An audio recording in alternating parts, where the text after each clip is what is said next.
అందంలో జుట్టు ప్రధానమైన పాత్రను పోషిస్తుంది అనడంలో ఎటువంటి సందేహం లేదు.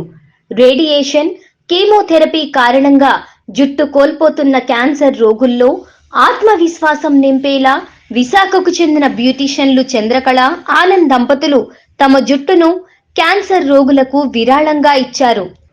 హైదరాబాద్ కు చెందిన hair donation for cancer patients సంస్థ వ్యవస్థాపకులు శివ మంగళవారం విశాఖ విచ్చేసి వీరి నుంచి జుట్టును విరాళంగా స్వీకరించారు.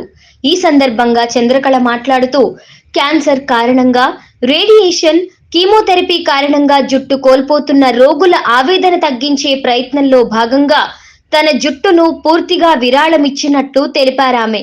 క్యాన్సర్ పేషెంట్స్ లో ఆత్మవిశ్వాసం నింపడంలో ఉన్న ఆనందం కోసం తన తల వెంట్రుకలను పెంచి దానంగా ఇవ్వడం ఎంతో సంతోషంగా ఉందన్నారు.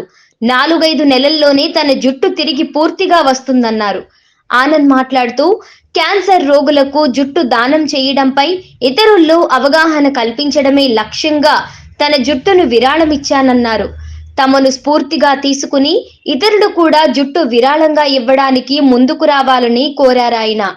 Hair donation for cancer patients సంస్థ వ్యవస్థాపకులు శివ మాట్లాడుతూ, తాను సేకరించిన జుట్టుతో విగ్గులు తయారు చేసి క్యాన్సర్ పేషెంట్లకు బహుకరిస్తానని తెలిపారు.